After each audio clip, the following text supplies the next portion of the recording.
Bienvenue à notre deuxième rencontre dans cette semaine de prière 2023. Soyons ses témoins. Merci à chacun d'entre vous. Merci de votre participation. Merci si jamais vous avez partagé le lien de cette vidéo avec vos connaissances. Merci si vous êtes déjà abonné à cette chaîne. Et si ce n'est pas le cas, c'est le moment de peut-être s'investir avec nous. Nous sommes une toute petite chaîne qui grandit petit à petit. Et nous voulons te demander, donc, de vous demander de nous accompagner dans cette aventure spirituelle parce que nous sommes ici pour apporter du contenu pour votre croissance spirituelle, non seulement la vôtre, de votre famille, au travers donc notre chaîne. Notre invité de cette semaine de prière 2023, c'est le pasteur Carl Johnson qui habite actuellement au Québec, au Canada. Et il a fait le déplacement en Europe. Il a profité pour passer ici à Saint-Félix pour enregistrer ce message de ce soir. Donc merci beaucoup au pasteur Carl pour cette disponibilité. Il est à la retraite, mais il est bien actif. Nous allons avoir ce soir comme sujet témoigner en période de difficultés personnelles. Comment, quand on passe par des moments difficiles, pasteur Carl va en parler lui-même, il a vécu récemment des moments très difficiles dans sa vie, comment rendre témoignage à ce moment-là. Une thématique assez intéressante que je vous invite à regarder tout à l'heure dans la suite de cette émission. Vous le savez déjà, mais je vous le répète, nous avons aussi une équipe d'intercession. Si jamais vous souhaitez qu'on puisse prier pour vos requêtes de prière, il y a un lien dans la description de cette vidéo où vous pouvez rentrer dans un petit formulaire votre requête. Ensuite, on partage cette requête avec notre groupe d'intercession. Et si vous avez du temps et que vous souhaitez, que vous aimez prier pour d'autres personnes, vous pouvez aussi joindre par un deuxième lien un groupe d'intercession Saint-Félix qui reçoit ces requêtes pour ensuite prier pour elles. Je voudrais aussi vous dire que nous essayons ici à Saint-Félix de produire des choses que vous êtes dans votre travail d'évangélisation, développement spirituel personnel. Et c'est pour ça que nous avons aussi eu une idée par rapport aux Bibles. Vous savez que Saint-Félix est spécialiste dans la production des Bibles. Mais nous avons imaginé que souvent nous achetons des Bibles à bon prix pour pouvoir offrir aux personnes pendant l'évangélisation, les études bibliques. Mais parfois nous voulons donner aussi une Bible un peu plus meilleure, de meilleure qualité, avec un visuel plus attirant. Et donc, parfois le prix peut poser problème parce que souvent ces Bibles sont assez chères. Donc nous avons pensé à la Bible d'évangélisation de luxe. C'est-à-dire que nous avons une Bible d'évangélisation comme n'importe quelle autre Bible noire, petite, que vous connaissez peut-être, mais nous avons fait de manière qu'elle soit très jolie. Il y a aussi 4 coloris différents. Nous avons mis un petit peu de couleur autour de la Bible pour la rendre intéressante et qu'elle puisse servir donc comme cadeau pour des personnes que vous souhaitez non seulement donner une Bible d'évangélisation, mais une Bible qui est une certaine beauté pour attirer plus d'attention par rapport au contenu, celui-là ne change pas, qui est dans la Bible. Donc, si vous voulez obtenir cette Bible pour pouvoir partager avec d'autres personnes, je vous invite, si vous êtes en Europe, vous avez publicationadventiste.com, donc vous pouvez avoir un plus grand choix de matériel, de Bible et de livres. Mais si vous êtes loin dans le monde, vous n'êtes pas en Europe, mais vous êtes en Afrique, en Asie, en Amérique du Sud, nous avons le site safelis.com qui livre vos commandes partout dans le monde et d'ailleurs certaines gratuitement à partir d'un certain montant d'achat. Voilà, toutes ces annonces faites. Je voudrais donc vous inviter à cette émission. Vous allez avoir un moment de louange maintenant. Après, on vous invite auprès d'un petit feu virtuel à passer un moment dans la prière pour préparer votre cœur pour cette émission. Par la suite, le message du pasteur Carl qui est assez fort ce soir, suivi donc d'un chant de louange. Et nous, on se retrouve à la fin pour la conclusion de cette émission. Donc, encore une fois, merci beaucoup et bon visionnage.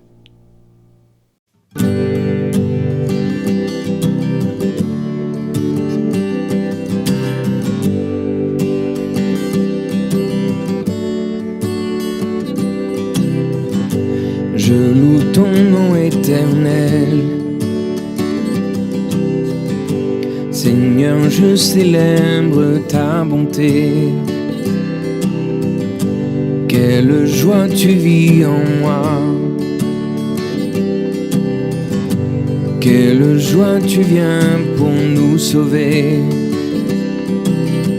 Tu viens du ciel sur la terre, montrer la voie de la terre à la croix, payer pour moi, de la croix jusqu'au tombeau, et du tombeau jusqu'au ciel, je loue ton nom éternel.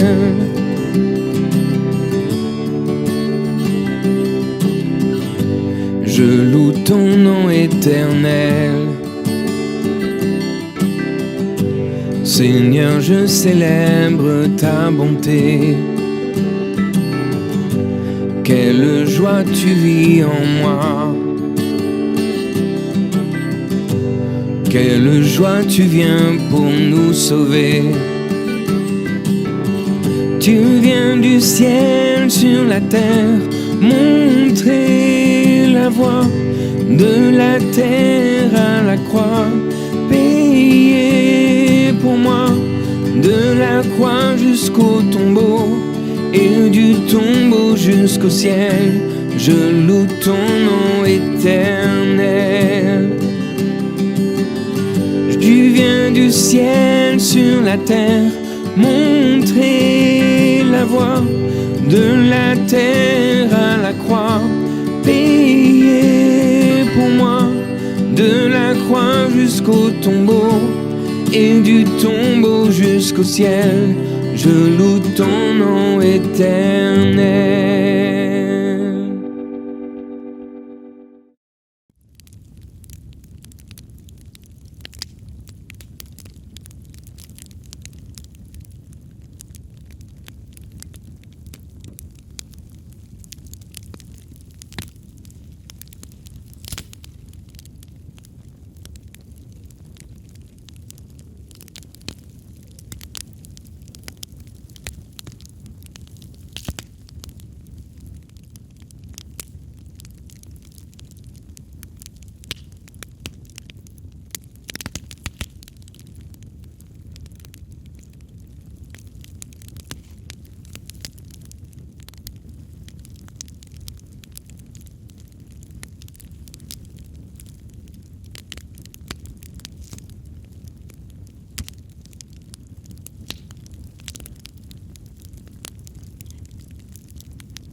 Les sociologues ou les spécialistes des religions, quand ils parlent de nous, adventistes, ils disent que nous sommes l'Église du milieu, l'Église de la classe moyenne.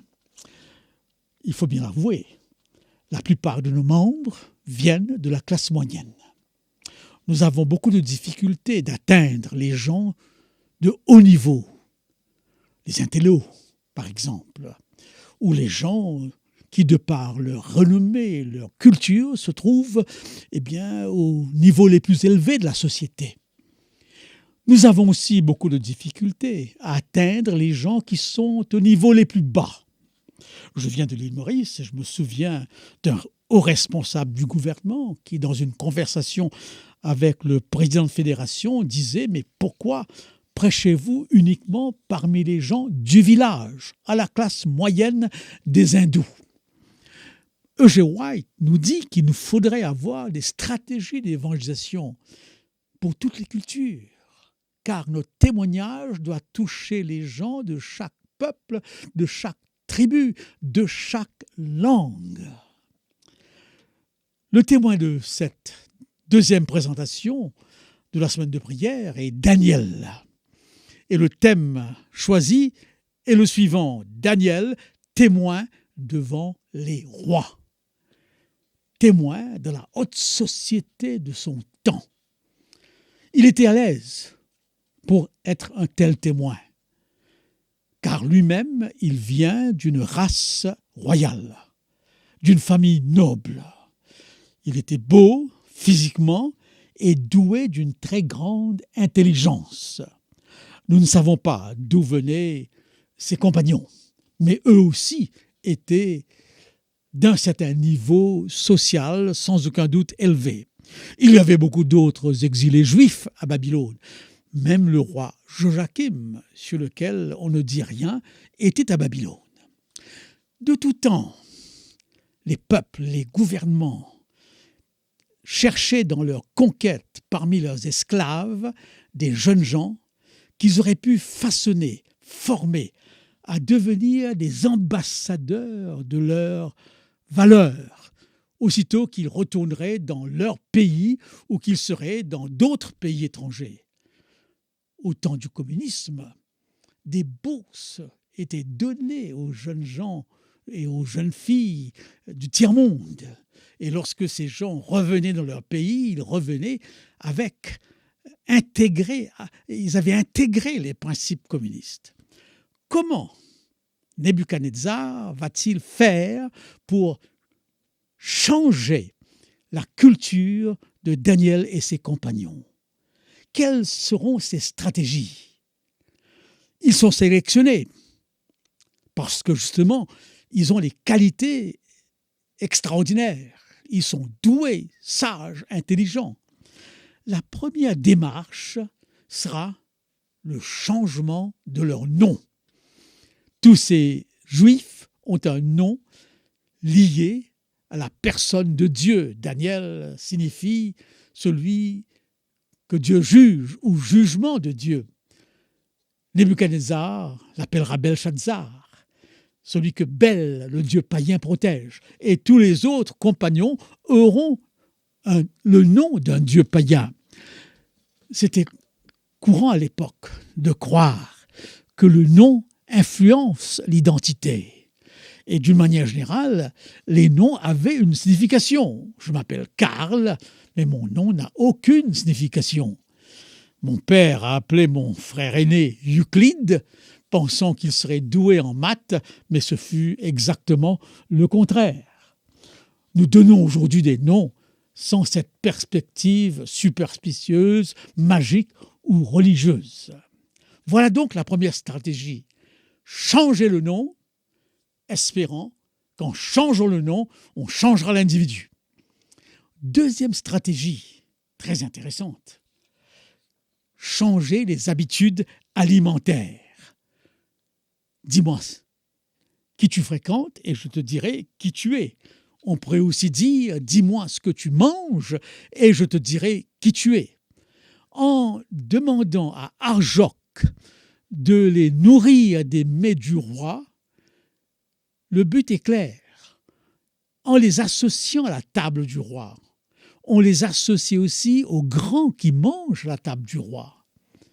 Et c'est démontré que c'est très souvent autour de la table que les idées circulent, que les opinions se partagent. Et d'une manière générale, les businessmen, les hommes d'affaires vous diront que les grandes négociations se font autour d'une table. Donc, pour influencer la pensée, l'opinion, le schéma du raisonnement, eh bien, manger avec les autres est une stratégie. Et ensuite, ces mets du roi contiennent des viandes que ces jeunes gens ne peuvent pas consommer. Ils sont juifs et ils mangent cachère. Daniel et ses compagnons, avec diplomatie, demandent à Arjoc de leur donner seulement de la nourriture végétale qui ne comporte aucun risque. Mais je crois que nous devons préciser qu'ils refusent aussi le vin qu'on leur propose, alors que dans le Lévitique, le vin n'est pas interdit. Pourquoi donc refusent-ils le vin? Probablement que ce vin était servi dans les ustensiles du sanctuaire qui avaient été ramenés lors de l'invasion. Nous lisons dans Daniel 5, le verset 3, « Alors on apporta les vases d'or qui avaient été enlevés du temple de la maison de Dieu à Jérusalem. Et le roi et ses grands, ses femmes et ses concubines s'en servirent pour boire. Boire dans les vases du sanctuaire, dans les ustensiles du sanctuaire, était une abomination pour les Juifs. Daniel et ses compagnons décident de ne pas manger aucun mets de la table du roi pour être sûr et certain d'être en accord avec les lois du Lévitique. Je me permets ici d'ouvrir une autre parenthèse parce qu'on a très souvent bâti notre théorie adventiste du végétarisme à partir du livre de Daniel. Daniel était-il végétarien? Je ne le crois pas. Parce qu'il est dit dans Daniel 10 et le verset 3, « Je ne mangeai aucun mets délicat, il n'entra ni viande ni vin dans ma bouche, et je ne moignis point jusqu'à ce que les 3 semaines fussent accomplies. » Après ces 3 semaines, eh bien, Daniel mangeait naturellement des viandes cachères. Nous remarquons que Arjoc a peur que ce régime soit défavorable, qu'ils n'aient pas le teint et la constitution appropriée. Mais Daniel le rassure. Et en effet, après 10 jours de végétarisme absolu, ils ont meilleure mine et ils ont une sagesse et une intelligence remarquables. Mais je souligne que le texte dit bien que c'est Dieu qui leur donna cette intelligence, cette sagesse. Peut-être que l'alimentation était un territoire préparé, mais il ne faudrait pas partir du principe qu'aussitôt que nous devenons végétariens, nous devenons plus intelligents que les autres, ce qui n'est pas du tout vrai. 2 stratégies, changer le nom, changer l'alimentation, et une approche de Daniel du problème par rapport à la liberté religieuse, la diplomatie. Il parle avec Arjoc sur un ton qui est beaucoup plus une demande, une faveur.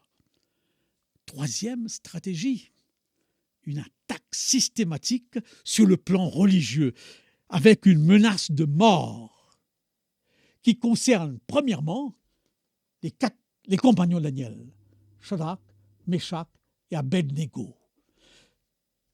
L'obligation d'adorer la statue du roi, qui est une réplique de la statue de la vision de Daniel 2.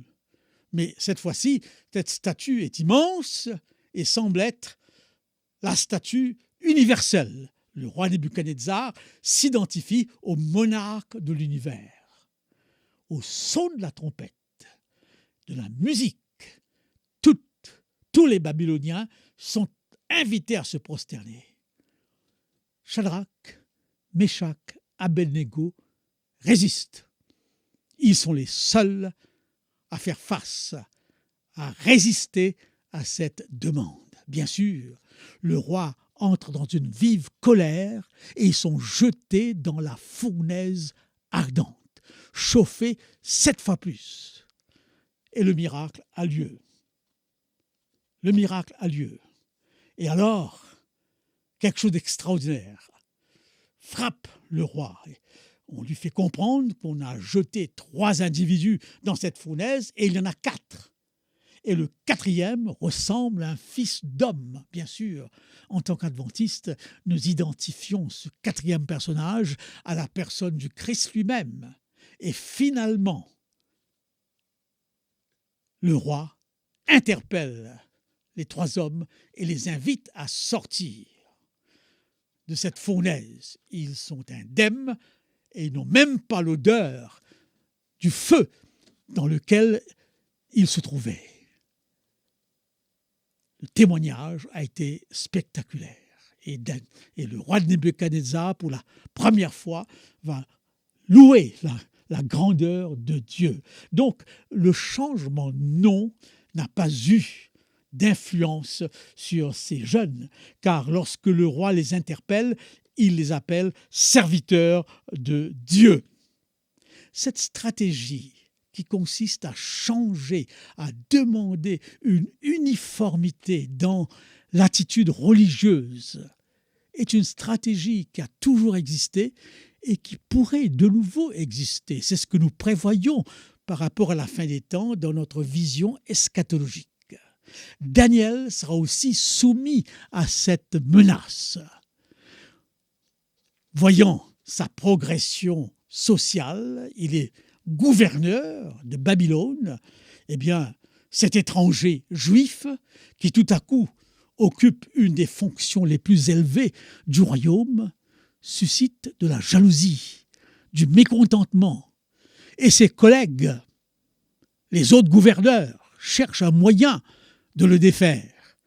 Et ils cherchent dans sa vie privée une faille qu'ils ne trouvent pas. Ils ne trouvèrent aucune faille dans sa vie personnelle. Alors, on veut attaquer sa vie religieuse. Et l'ordre est donné que pendant un laps de temps, on prie à nul autre personnage que le roi de Babylone. Bien sûr, cela augmente la grandeur du roi et il n'a pas tout de suite senti quel était le problème pour Daniel dans cette approche, dans cette menace. Car le roi, après justement l'intervention des trois serviteurs, le témoignage des trois serviteurs avait compris combien ces hommes étaient particuliers. Et c'est avec beaucoup de tristesse que le roi constata que cette menace religieuse touchait de près Daniel. Mais Daniel resta ferme. Et il pria 3 fois par jour, comme d'habitude. Il aurait pu changer de posture lorsqu'il priait. Il aurait pu prier 2 fois, et même plusieurs fois, mais dans une posture différente qui ne permettrait pas à qui que ce soit de sentir qu'il priait. Une adaptation en apparence aurait été simple, mais Daniel reste fidèle à ses principes. Il prie 3 fois par jour et il prie en direction de Jérusalem et tout le monde pouvait facilement se rendre compte qu'il était en train de transgresser l'ordre établi pour provoquer son arrestation. Nebuchadnezzar, comme nous l'avons vu, est désolé. Il est obligé d'exécuter la sentence qu'il a lui-même signée. Daniel est jeté, cette fois-ci, non pas dans une fournaise, mais dans une fosse aux lions. Et le roi qui le regarde et qui l'envoie dans cette fosse espère que son Dieu le protégera comme il l'a fait justement avec les 3 autres. Et en effet, Daniel, jeté de la fosse aux lions, reste indemne. Les lions le regardent et n'en profitent pas. On pourrait même se permettre la petite boutade que ces lions sont végétariens et ne s'intéressent pas à manger Daniel. Mais c'est une petite boutade. Et alors, lorsque le roi vint voir ce qui s'est passé et se rend compte que Daniel est toujours vivant, il le sortit donc de cette fosse et il ordonna que tous ceux qui voulaient sa mort soient tués. Et il loua le Dieu de Daniel et demanda que tout son peuple fasse honneur au Dieu de Daniel, qui est le grand Dieu. Donc le témoignage de Daniel, aussi bien que de ses compagnons, a eu un impact extraordinaire. Daniel, fidèle, sous la menace, en face de différentes stratégies qui ont pour objectif de changer sa vision des choses, son raisonnement, sa culture, Daniel, fidèle sous la menace de mort. Mais Daniel est d'un courage aussi extraordinaire, parce qu'il aura la faculté d'expliquer en 2 reprises la vision du roi.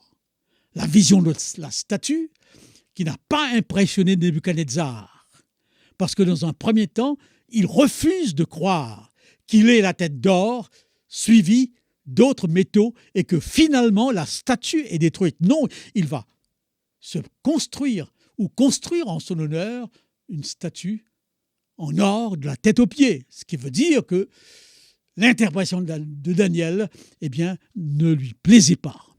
Mais il aura une deuxième vision où il sera identifié à un arbre qui est coupé à sa racine même, et il va vivre comme un sauvage dans une forêt, Et là, Daniel aura le courage de l'expliquer que cet arbre, c'est lui, et qu'il n'a pas su comment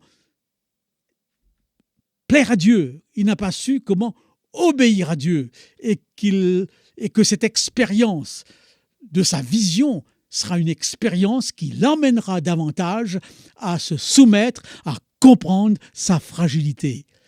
D'une manière générale, avec les grands de ce monde, on est plein de diplomatie. Ça se voit dans ce que nous vivons actuellement sur ce qui se passe à Damas, combien il y a un balai de diplomatie et combien on pèse ses mots, on essaye de ne pas déranger l'autre, de ne pas frustrer l'autre afin d'avoir une solution. Daniel explique au roi sa vision de l'arbre sans rien cacher. Tu seras abattu, tu feras une expérience d'humiliation. Mais après un certain nombre d'années, Dieu te ramènera. Et ce fut exactement le cas. Et Nebuchadnezzar comprendra le message. Et lorsqu'il reviendra de cette expérience que l'histoire semble confirmer d'une humiliation, il va encore comprendre la grandeur de Dieu. Ce sera la même chose avec son fils Belshazzar, qui a aussi une vision dans laquelle cette phrase terrible sera prononcée. Tu as été pesé, compté et trouvé léger. Phrase qu'il ne comprendra pas. Et Daniel lui dira, ton père a été averti, mais tu n'as pas suivi ses traces. Dieu t'a pesé, t'a compté et t'a trouvé léger. Ton royaume disparaîtra. Quel courage d'être dans la cour des grands et de parler aux grands sur des questions aussi délicates et de leur dire exactement leurs propres limites. Dare to be a Daniel. Oser être un Daniel. Dare to stand alone. Oser ne pas prendre de risques, d'être seul. Oser prendre des risques et d'être seul. Oser de le faire publiquement. C'est le témoignage de cet homme à Babylone et le témoignage aussi de ses compagnons. Il est à ce niveau un modèle, surtout pour tous ceux que Dieu appellera à témoigner dans les hautes sphères, dans la haute société, où sera nécessaire non pas seulement d'être plein de diplomatie, plein de sagesse pour savoir quoi dire, comment répondre aux défis et comment aussi faire face aux menaces. Que Dieu nous aide. Et après avoir vu Abraham, témoin complet, nous avons là le témoignage d'un homme qui, dans les hautes sphères, est resté fidèle à son Dieu et a rendu un témoignage extraordinaire.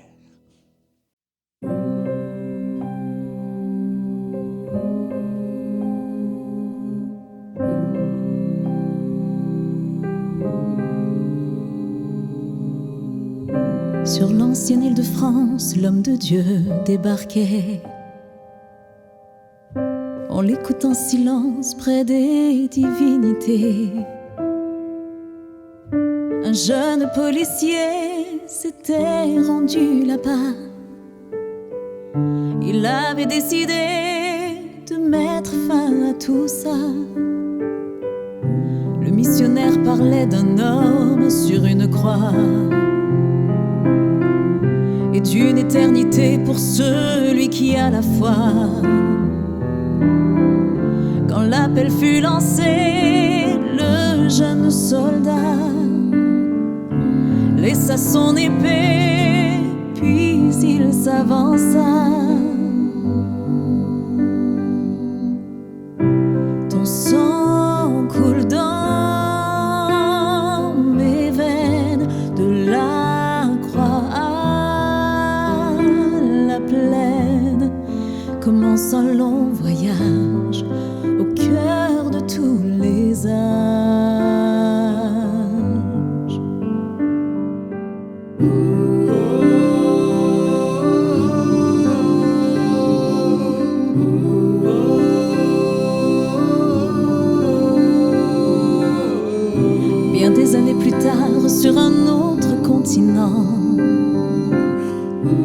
n'est pas un hasard si j'ai rejoint tes rangs.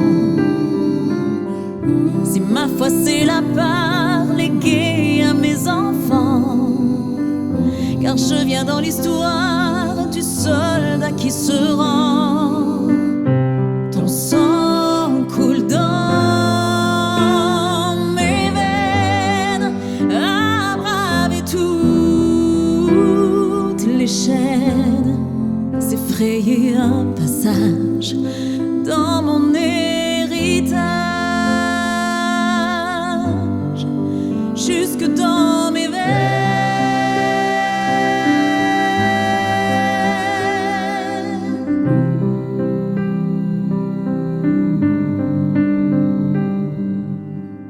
Sans regarder derrière, sans élever la voix,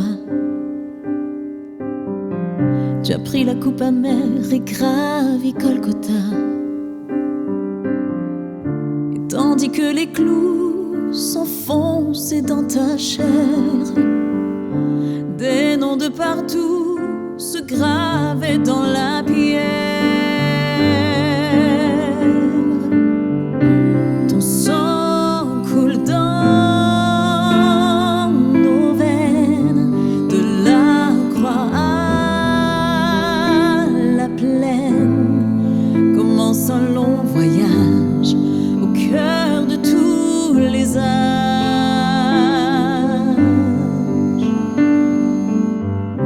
Ton sang coule dans nos veines, a bravé toutes les chaînes, s'est frayé un passage dans notre héritage, jusque dans nos veines.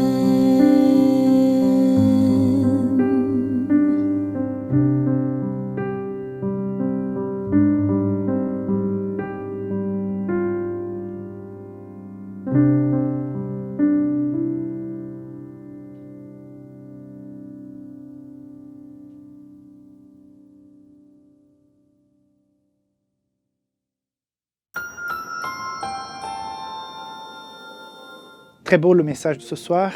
Comment témoigner quand nous passons nous-mêmes par des moments de découragement, de difficultés. Merci, Pasteur Cal, pour ce message assez poignant, fort, que vous avez délivré ce soir. Merci aussi à chacun d'entre vous qui nous accompagne ici sur notre petite chaîne, Safelis Français. Mais en tout cas, merci beaucoup. N'oubliez pas de vous abonner à la chaîne si vous n'avez pas encore fait, de partager la vidéo si vous avez aimé, si vous avez un commentaire à faire. Vous avez donc tout le droit de le faire en bas de la vidéo. N'oubliez pas que si jamais, comme m'a dit le pasteur ce soir, vous passez par un moment de difficulté, nous sommes ici aussi pour vous soutenir au travers de notre équipe de prière. Donc le formulaire pour votre requête de prière est en bas de cette vidéo. Je voudrais aussi vous rappeler que Safelis vous accompagne dans votre évangélisation personnelle. Si vous souhaitez avoir du matériel pour pouvoir enrichir votre partage de la foi, vous allez découvrir beaucoup de choses, beaucoup d'options. Si vous êtes en Europe, vous avez donc publicationadventiste.com avec beaucoup de choix. Et si vous êtes ailleurs dans le monde, vous avez safelis.com. Il y a un peu moins de choix, mais on peut donc livrer dans le monde entier. À savoir aussi que si vous dépassez un certain montant, on vous envoie partout dans le monde gratuitement. Voilà toutes ces annonces faites. Merci beaucoup de votre présence ce soir. C'était donc notre deuxième rencontre. On se retrouve demain pour la troisième. D'ici là, soyez sages, que Dieu vous bénisse. Bye bye.